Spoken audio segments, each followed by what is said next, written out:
Okay, so the next type of movement, and again we're talking just about synovial joint movements. Okay, so it has to be a synovial joint to have these sorts of movements.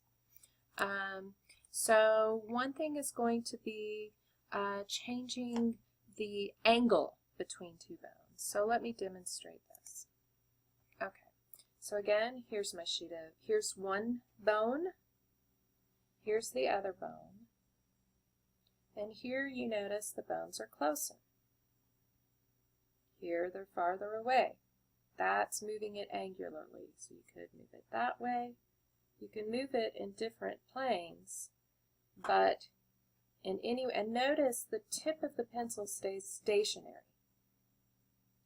Okay, so that means one end of the bone is staying stationary, and then the other end moves to make those two bones closer together or farther apart.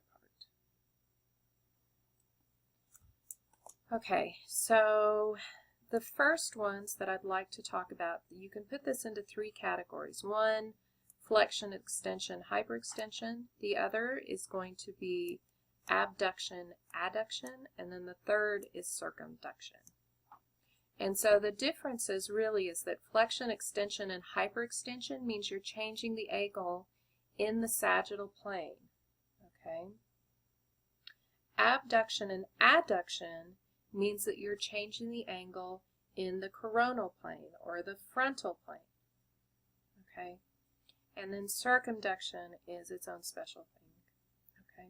So what I'd like to do is I'm going to actually demonstrate these different movements for you, and I'll do it in the order that's listed here. Okay, so first I'm going to talk about flexion, extension, and hyperextension. Okay, so flexion and extension and hyperextension are all going to occur in the sagittal plane. Okay, so remind yourself, sagittal plane goes down that midline of the body, and so it's all movements here. Okay, now flexion means you're decreasing the angle between two bones. So if I start in anatomical position, here's one bone, here's the other bone. To decrease that angle in the sagittal plane, I do this. That's flexion. Okay? To decrease the angle between these bones, I do that. Okay? And in fact, if I'm going to flex everything, I flex my head, I flex my vertebral column, my elbows, my fingers, and even flex my hip. Okay? So all of that, now the only one that is tricky, and let me get the angle right here, is going to be the knee. To decrease everything else, you're bringing anterior, okay? But the knee, to decrease the angle of that joint, works a little bit differently. And so there, you actually bring it posterior, and now we have flexion here, okay? So the way I think about it, flexion, if you flex every joint, it brings you to fetal position. Okay, so flexion, fetal position. They both start with an F. Okay. Now, I still have my head cut off here. Let's see if I can get this back. Okay, so now we flexed. Extension is just the opposite. You're increasing. Here's one bone, here's the other. We've now increased the distance between these two bones. So flexion is decreasing that angle, extension is increasing it, okay? And it's increasing it back to anatomical position. So if I'm going to do that with my head, here I have flexed, now I have extended. Now the other term, hyperextension, is also an extension, but it's an extension past anatomical position. So here, let me show you, here's flexion, here's extension, and now let me go, and I'm at anatomical position right now. If I keep extending, that is hyperextension. Okay? Some joints are capable of hyperextension normally, other joints are not normally. Okay? And so that's something to be aware of. Now let's go to the second category. We have abduction with a B as in boy, and adduction with a D as in dog. Now this movement is going to be occurring in the frontal plane, okay, or in the coronal plane. So the way that I remember this is I think abduction takes you away, and if you're doing adduction, you're adding things to the midline.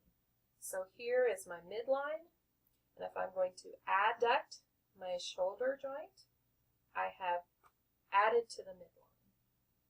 Okay, so abduction takes it away from a midline, adduction brings it toward the midline. Okay, now I can do that same thing at my hip joints. I can adduct, I can abduct. One thing that is a little different is that if this is my hand, rather than using the midline of my body, we're going to talk about the midline of my hand. And so here, abduction takes me away from the midline of my hand, and adduction brings the fingers toward the midline of that hand. So abduction, jazz hands, and adduction brings you together. And if you decide to just abduct a couple of joints, then you can live long and prosper. Okay. Then the last one is actually going to be circumduction. And there's very few joints in your body that can do circumduction because it requires movement, really free movement, a really broad range of motion in those joints. So circumduction means, again, and your shoulder joint can do this, you keep this stable. There's a stable point of attachment for the end of this joint.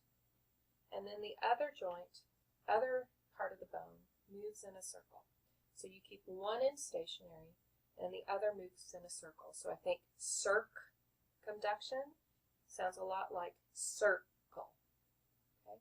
So circumduction, you can also do that at your hip joint as well, as you can circumduct your hip joint. Okay, so I believe that will help you. So something that I would suggest you do for each of these pages on movements, again, that you use your notes to include a description in your own words of what each of these movements is. So if you were going to describe it to a friend or relative, how would you describe it in a way that they could understand? Then this here gives you a place for parts of the body that can do this motion. What I'd like to do is give you some resources so that you can find that information yourself. So I think that probably the best resource for this, where it's really nicely laid out, is going to be in your lab manual.